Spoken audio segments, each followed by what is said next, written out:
there, I'm Alice Antoinette, and today I'm going to talk about what it means to be a freelance model for me, and if it was scary or not getting involved as a freelance model, going from my degree job into modeling full-time. So jumping right into it, when I decided to go into modeling full-time and leave my degree career behind, a lot of people told me that modeling would be only a temporary career. Many of them asked, why on earth would you throw away your degree career in animal nursing that is so guaranteed to be a lifelong career with benefits to go into freelance modeling full-time? It just seems like your looks will fade away and eventually, along with it, your career. Well, let me tell you.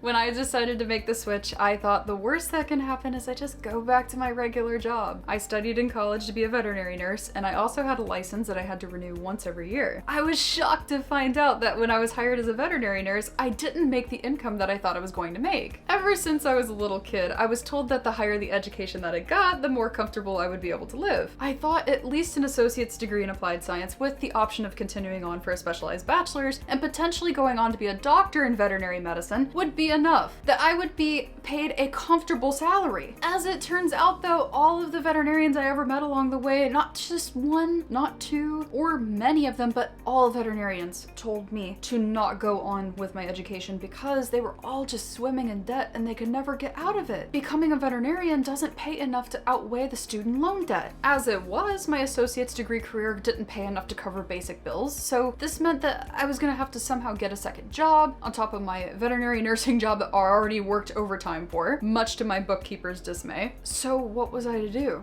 I thought, well, the worst that happens is if I fail as a model, I could just go back to this career where I feel like it was just a dead end anyway. And guess what? After quitting my college degree career that I thought I always wanted, I never looked back. And I have not regretted my decision one bit since I left my day job. It was the best decision I ever made, and as it turns out, I ended up making way more money than I ever thought I would. And I didn't even need a degree for this. Don't get me wrong, I've read many books and taken courses to further improve my skill set as a model, but beyond that, I didn't need any formal paperwork to say that I'm a great model. All I needed was great communication skills, some savviness for safety, and the passion for creating art. Almost a decade later from going full-time, and certainly over a decade from working part-time as a model while I was still in high school and college, I can now say that I think I made a brilliant choice for myself. Do I think I'm gonna retire from modeling anytime soon? Absolutely not. I'm not worried about my looks fading to a point where I wouldn't be hired anymore, as many photographers that I've ran into have told me that they've hired models that are even in their 50s and 60s. And to be honest, by that time, I probably will want to retire. But even if I were to retire from modeling, I still wouldn't want to work a 9-to-5 job or work in medical or anything like that. Instead, I would continue furthering my work in the model photography industry directly. Even right now as it stands, I've dipped my toes into model photography, event coordination, and management. Modeling doesn't have to be a career in itself. It can grow into so many other avenues. As a model, I've developed a massive network of many different people, opening up opportunities for me to find work in many different ways. I've always had a more entrepreneurial mindset, and throughout this career, I've really been able to focus on that aspect to my personality, versus a day job where I'm always told what to do.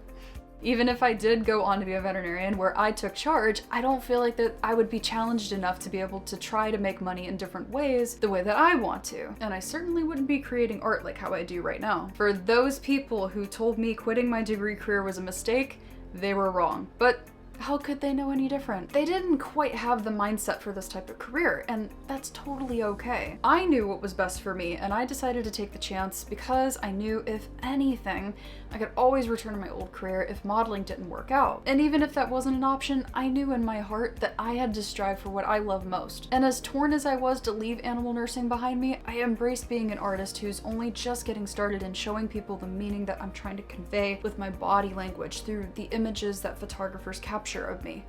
Whew, before I get too worked up here, it was the best decision, and I would recommend it for anybody who is looking for a new outlet in their life, something different to do, and you can always start out part-time and then decide to go full-time later. I also have another video I linked where I started traveling, and I talk about how to get started traveling as a traveling freelance model, not just a model who is located in your local town, because it is kind of daunting when you first start out as a traveling model, not as a local model. Anyway, I hope that video enlightened you on a lot of different aspects of this career and how it's impacted me, and maybe my story resonated with you. If you liked the video, feel free to give me a thumbs up. And if you'd like to subscribe, I also talk about topics like this on modeling, photography, events, and so forth. I have them linked in the description for you down below. Thanks again for tuning into today's video, and I'll see you on the next one. Bye now!